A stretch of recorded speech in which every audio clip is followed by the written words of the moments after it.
स्वर्गीय परदादा जी सरदार अर्जुन सिंह को उनसे मिलने का अवसर मिला। मेरा परिवार हालांकि महाराजा रणजीत सिंह जी की फौज में था, लेकिन उसके बाद एक साधारण कृषक परिवार था, सिख परिवार था। उन्होंने स्वामी जी के दर्शन किए और स्वामी जी ने अपने हाथ से उन्हें दीक्षा दी आर्य समाज में, और वो एक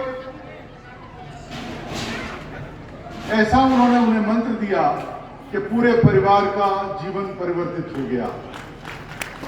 सरदार अर्जुन सिंह जी ने अपने तीनों पुत्रों, मेरे दादाजी सरदार किशन सिंह, चाचा जी सरदार अजीत सिंह और स्वर्ण सिंह, उन्हें डीएवी संस्थाओं में पढ़ने के लिए भेजा और उसके बाद वो परंपरा जारी रही। भगत सिंह जी के पिता मेरे दादाजी सरदार किशन सिंह, उन पर 42 राजद्रोह के मुकदमे चले। चाचा जी सरदार अजीत सिंह को लाला लाजपत राय के साथ मिलकर किसान आंदोलन उन्होंने चलाया था, पगड़ी संभालो जट्टा।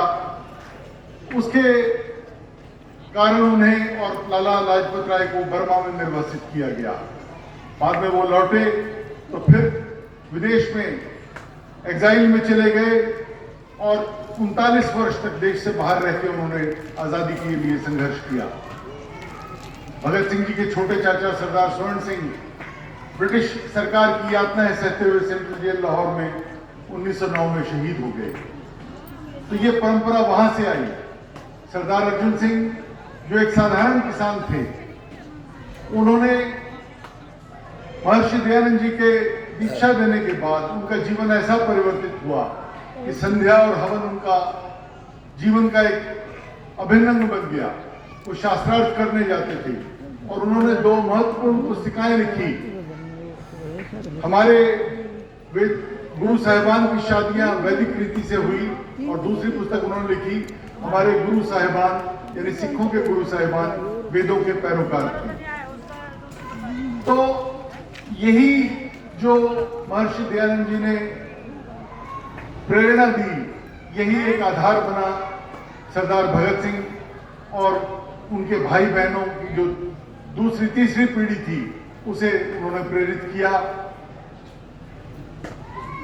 भगत सिंह जी के विषय में आप जानते हैं कि बचपन से उन्हें जो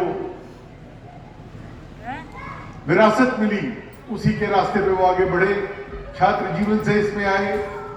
स्वतंत्रता आंदोलन में उन्होंने नौजवान भारत सभा का गठन किया और फिर देश की आजादी के लिए एक क्रांतिकारी दल में वो शामिल हुए।